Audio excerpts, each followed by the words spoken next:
Good morning everyone. Today is February 11 before Valentine's Day.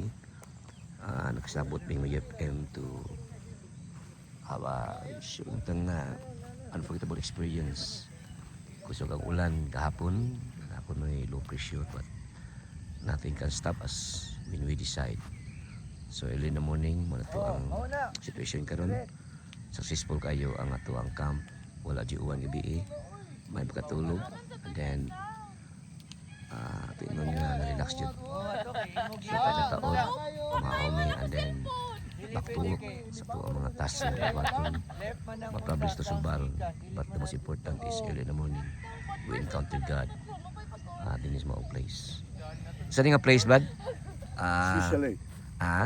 Swiss Chalet. Swiss Chalet. So, muna siya ang place nga bukilan is babag.